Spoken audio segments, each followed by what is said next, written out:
নমস্কার দর্শক বন্ধু, আমি দশভুজমা ব্লগস আবারও চলে এসেছি আর একটি তোমাদের প্রয়োজনীয় ভিডিও নিয়ে। তাহলে এও জয় মা ষষ্ঠীর জয়, জয় মা ষষ্ঠীর জয়, জয় মা ষষ্ঠীর জয়। আসছি আমি জামাই ষষ্ঠী নিয়ে। জামাই ষষ্ঠীর দিন কবে এবং কি কি করবে এইসব নিয়ে। তাহলে জামাই ষষ্ঠীর দিন আগামী 29শে জ্যৈষ্ঠ বুধবার পবিত্র জামাই ষষ্ঠী দিন আমরা সাধারণত কি করি, মেয়ে জামাইদের নেমন্তন্ন করে ভালো ভালো খাবার খাওয়াই, ভালো ভালো গিফট দিই। শাস্ত্রে এই দিনটা একটা বিশেষ মাহাত্ম্যর কথা বলা হয়েছে। এই দিনে কি কি করা উচিত, কি কি করা উচিত না, এই শুভ দিনে একটি জিনিস কখনো ভুলেও খাবে না। তাহলে জামাই ষষ্ঠী খুব ভালো একটা শুভ এবং তিথি। তাই এই মা ষষ্ঠীর কৃপায় সংসারে সুখ শান্তি, সন্তান সন্ততি খুব ভালো থাকবে এবং বজায় থাকবে।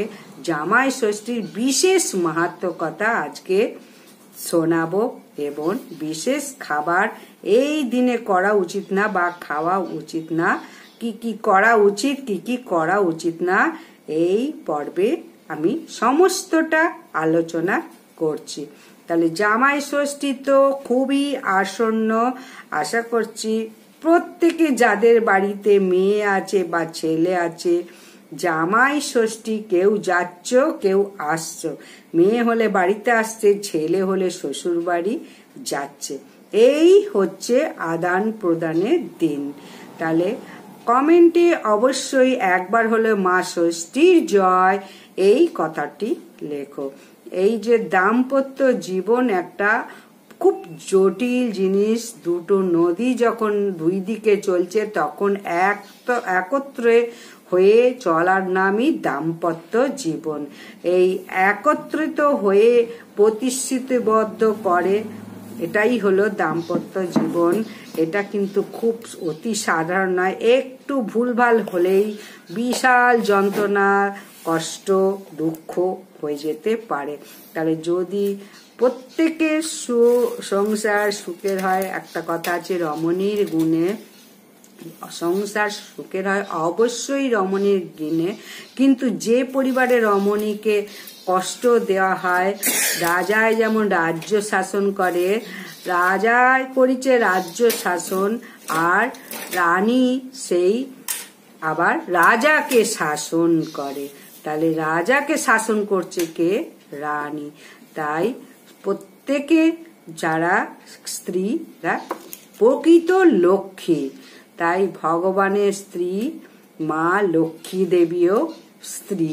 তাহলে প্রত্যেক বাড়িতে বধূমাতাগণ সকলেই লক্ষ্মী স্বরূপা। যে পরিবারে লক্ষ্মী কষ্ট পায় সে পরিবারে কখনো সুখ শান্তি আসে না। এটা প্রত্যেকের মনে রাখা উচিত। তাই কখনো কোনো নারীকে কষ্ট দিতে নেই। অরণ্য ষষ্ঠীর দিনে, যাকে আমরা জামাই ষষ্ঠী হিসাবে জানি বা কন্দ ষষ্ঠী, এই দিনকে কখনো কোনো নারীকে কষ্ট দেওয়া উচিত না। যেমন মাতা পার্বতী এবং শিবের একটা কাহিনী আছে। দেবাদিদেব মহাদেব সমস্ত দেবতার ঊর্ধ্বে মহাদেবকেও দক্ষ রাজা কিন্তু পছন্দ করেননি। তার কারণে দক্ষ রাজাকে ফল ভোগ করতে হয়েছিল। মাতা পার্বতী মহাদেবকে খুব ভালোবাসত এবং শিব প্রতিজ্ঞা করেছিল আমি কখন বিবাহ করব না, কিন্তু পার্বতীর তপস্যা বলে তিনি থাকতে পারেননি এবং পার্বতীকে বিবাহের জন্য প্রস্তাব করলেন। পার্বতী বিবাহ করতে যেহেতু রাজি, বাবা না করতে পারল না। কিন্তু বাবার পছন্দ না যে মহাদেব দেবাদিদেব মহাদেব যদিও এবং তিনি উলাঙ্গ বেশে থাকে, শ্মশানে থাকে, ছাই ভস্য মেখে থাকে, সেই কারণে দক্ষ রাজা শিবের কাছে দিতে রাজি নয় পার্বতীকে। তাহলে পার্বতী যাই হোক বাবার অমতেই বিয়ে করলো মাতা মহাদেবকে। তাহলে এই অরণ্য ষষ্ঠীতে মা পার্বতী একদিন দক্ষের বাড়িতে এসেছে। অনেক দিন তো বাবার বাড়িতে যাচ্ছে না মনোমালিন্যর কারণে। একদিন দক্ষ তো বিশাল যজ্ঞ অনুষ্ঠান করেছে, সমস্ত স্বর্গের দেব দেবতারা নিমন্ত্রিত হয়ে সেখানে উপস্থিত হয়েছে, কিন্তু পার্বতী এবং মহাদেবকে নেমন্তন্ন করা হয়নি। এবং যদি মেয়ে জামাইকে বাদও দেওয়া হয়, দেবাদিদেব মহাদেব সমস্ত দেবতার ঊর্ধ্বে সেই দেবতাকেও নেমন্তন্ন করেনি। পার্বতী খেয়াল করলো সমস্ত দেবীরা দেবতারা সেই যে গুজে রথে করে যাচ্ছে। একজন বলছে আমি দক্ষের বাড়িতে যাচ্ছি, তখন তারা বলছে তুমি জানো না আমি দক্ষের বাড়িতে যাচ্ছি, সেখানে ধুমধাম করে অনেক আয়োজন করে যজ্ঞ হচ্ছে। কিন্তু পার্বতী শুনে খুব খারাপ লাগলো, আমার বাবার বাড়িতে এত বড় আয়োজন হয়েছে, আমার স্বামীকে নেমন্তন্ন করা হলো না। মা পার্বতী তখন যাওয়ার জন্য তো রেডি হলো, শিবকে তখন বলল যে আমি যাব, তুমি কি যাবে? তখন মহাদেব বলল যেখানে গেলে আমার সম্মান থাকবে না সেখানে কেন আমি যাব, যেখানে নেমন্তন্ন করেনি। কিন্তু মাতা পার্বতী শিবের ওপর অভিমান করে বাপের বাড়ি চলে গেল মাতা পার্বতী। সেখানে দেখলো গিয়ে মহাদেবের কোনো আসন নেই, সকলে এসেছে। তার বাবা মানে মেয়েকে দেখা মাত্র আদর আপ্যায়ন করবে সেটাও করলো না। তখন জিজ্ঞাসা করলো যে শিবের আসন কোথায়, বাবাকে বলল যে তুমি জামাই তো দূরে থাকছে, তো দেবাদিদেব মহাদেব তার কোনো আসন নেই কেন? সে তো মানে কোনো কথাই বলল না, উল্টে তিরস্কার করলো। তখন সে ওখান থেকে দেহত্যাগ করলো। তাই একটা কথা হচ্ছে, স্বামী নিন্দা বৈষ্ণব নিন্দা যদি কোনো সময় শোনো তাহলে শত জন্ম বংশ নষ্ট হয়ে যায়। বলার উদ্দেশ্য হচ্ছে জামাতা যেমনই হোক তাকে গ্রহণ করা উচিত। অনেক সময় ছেলে মেয়ের বিশেষ করে তাদের জন্য, তাই ছেলে খারাপ হোক বা ভালো হোক সম্পর্কটাকে মেনে নেওয়া উচিত। বাবা মা তো লালন পালন করেছে, মেয়েদেরও উচিত ছেলেদেরও উচিত তাদের কোনোভাবে কষ্ট দেব না, কিন্তু বুঝে সুঝেই প্রত্যেকের দুই পরিবারের সমস্ত কিছু করা। তাই দক্ষ জামাতাকে কখনো ওই মহাদেবকে ক্ষমা করেনি। এর ফলে কি হলো, দক্ষের মস্তক কাটা গিয়েছিল এবং সেই সময় ছাগের মস্তক লাগাতে হয়েছে দক্ষর মস্তকে। তাহলে এই সময় একটা গল্প ছিল। তাই অবশ্যই দুজনে যদি মেনে নিত তাহলে এই রকম একটা অশান্তি হতো না। এইসব না মানলে অশান্তি বৃদ্ধি পাবে। যাই হোক, এইগুলো অবশ্যই জানা দরকার, তার জন্যই এই গল্পটা বলা। এই যাই কিছু হোক ক্ষমা করে দেওয়া উচিত। ক্ষমার মতো পরম ধর্ম কিছু নেই।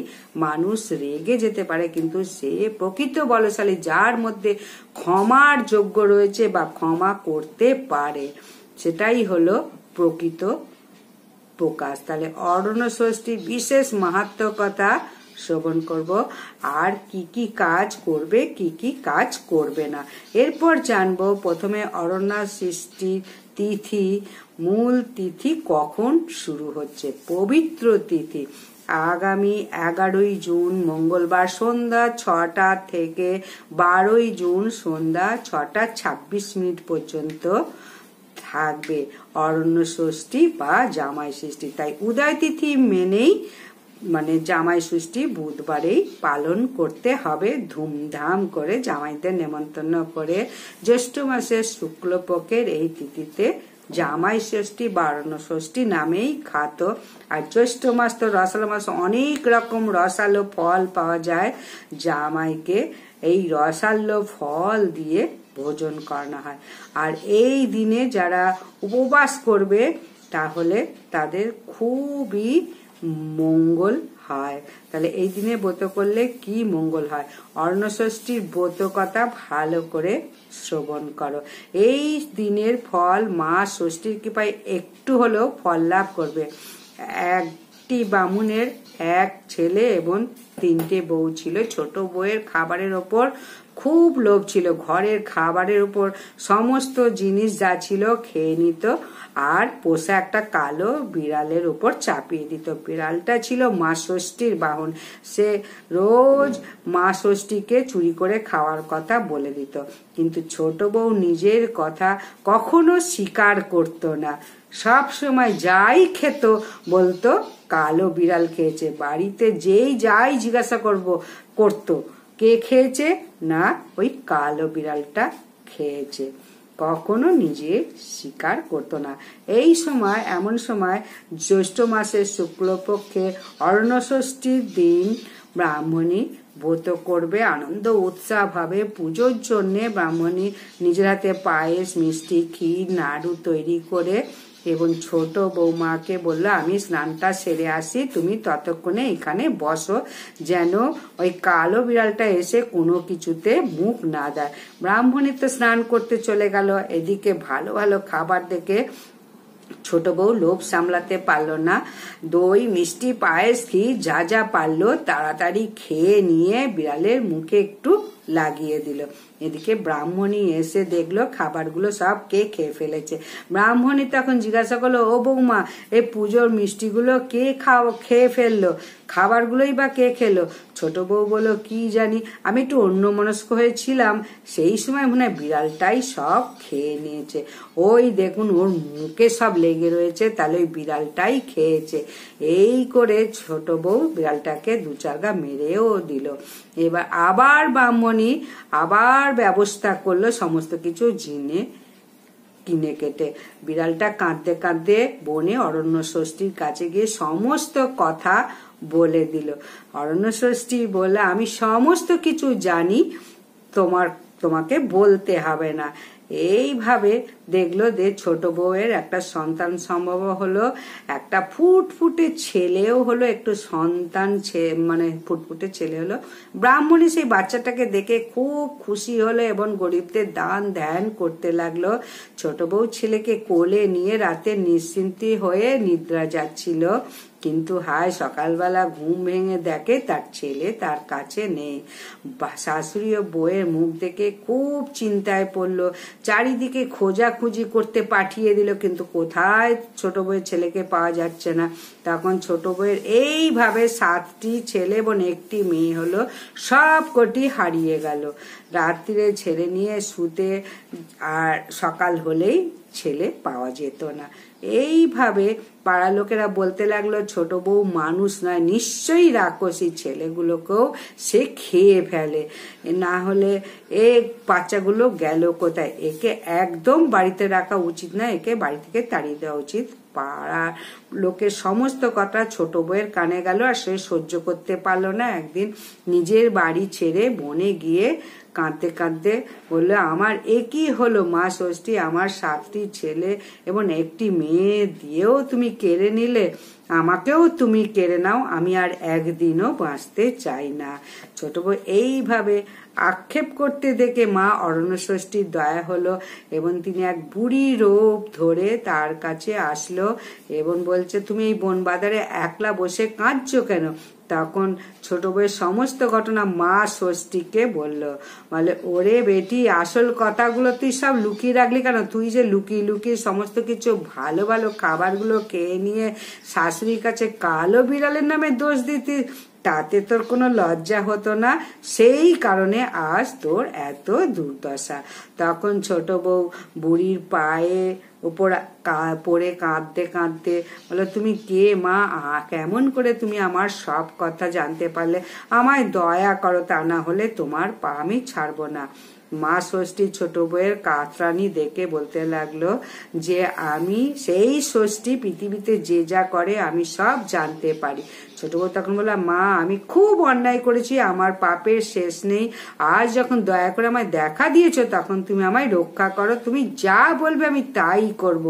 এইভাবে মা ষষ্ঠী তখন বললো, দেখো পথের ধারে একটা মরা বিড়াল পড়ে আছে, যদি 1 হাঁড়ি দই এনে বিড়ালটার গায়ে ঢেলে দিয়ে সেই দই জিভ দিয়ে চেটে ফের হাঁড়িতে পাতো, তাহলে তুমি তোমার সব ছেলে মেয়ে ফিরে পাবে। তখন ছোট বউ একটুও দেরি করলো না, সেই 1 হাঁড়ি দই নিয়ে পচা বিড়ালটার গায়ে ফেলে দিয়ে জিভ দিয়ে চেটে সব দইটা তুলে দিল ওই হাঁড়িতে।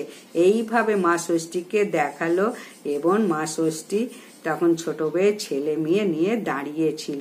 তখন ছোট বউকে দিয়ে বলল, এই নাও তোমার ছেলে মেয়ে, এবং এই দই নিয়ে সবার কপালে ফোঁটা দাও, এদের নিয়ে আনন্দে সংসার করো, আর এই অন্য মানে খেয়ে নিয়ে কখনো আমার বাহনের নামে কিন্তু দোষ দিও না।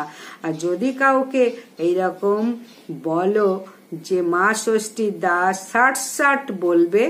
এই বলে মানে 7 ছেলে 1 মেয়ে নিয়ে ছোট বউ শ্বশুর বাড়িতে এসে শাশুড়িকে প্রণাম করলো এবং সমস্ত ঘটনা জানালো, এবং সব শুনে অবাক হয়ে গেল। শাশুড়ি তখন নাতি নাতিকে পেয়ে ভীষণ আনন্দ হলো। অল্প দিনের মধ্যে নাতি নাতিকে বিয়েও দিল। পরের বছর ঠিক ওই অরণ্য ষষ্ঠীর দিন জাঁকজমক করে ছোট বউ ষষ্ঠী করলো। মেয়ে জামাইকে দইয়ের কপালে দই ফোঁটা দিল মানে কপালে।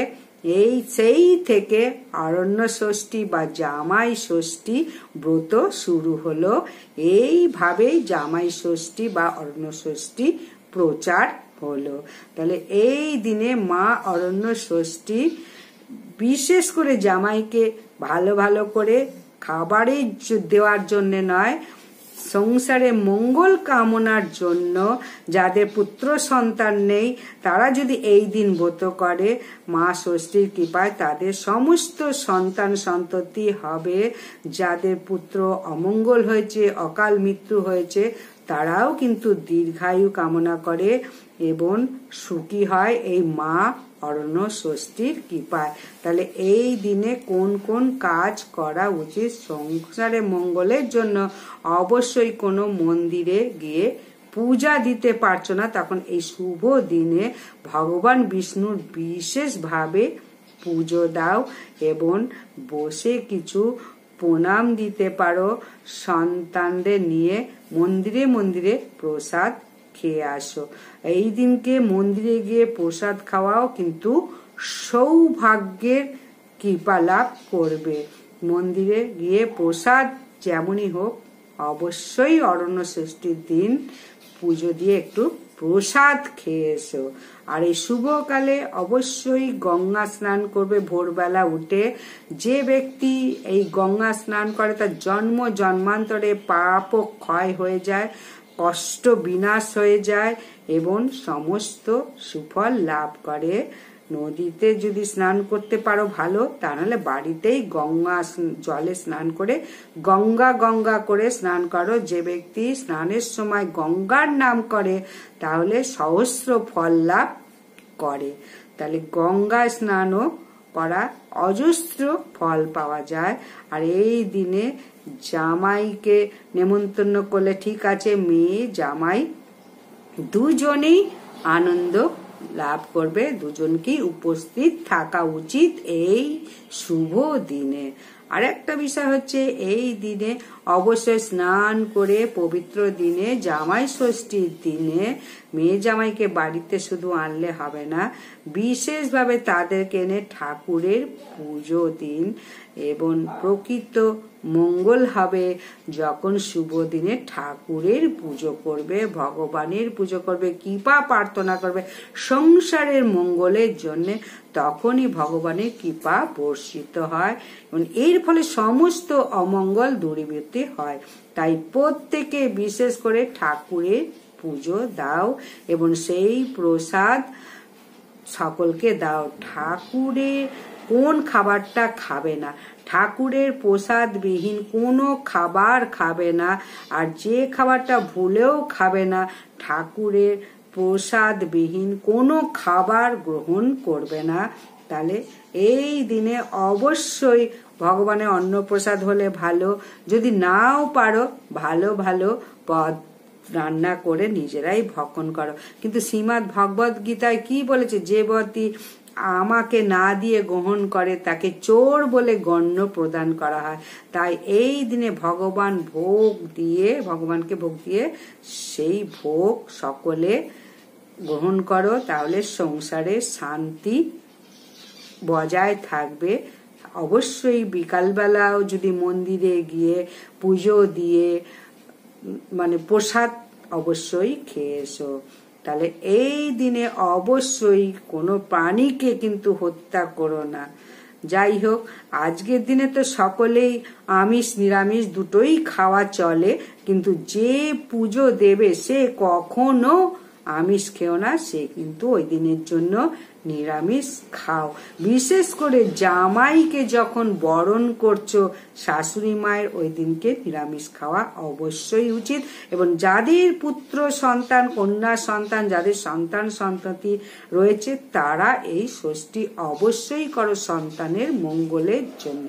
তাহলে কোন জিনিসটা ভুলেও খাবে না বললাম, প্রসাদ না খেয়ে অন্য কিছু গ্রহণ করবে না। সে বাইরের প্রসাদই হোক ঘরের প্রসাদই হোক, ভগবানকে আগে ভোগে দাও, তারপরে সেই প্রসাদ গ্রহণ করো। এই হচ্ছে অরণ্য ষষ্ঠীর নিয়ম। তাহলে আজকের মতো বিদায়, এখানেই শেষ। নমস্কার, প্রত্যেকে সুখে থাকো, শান্তিতে থাকো, বেশি বেশি করে সাবস্ক্রাইব লাইক শেয়ার করো।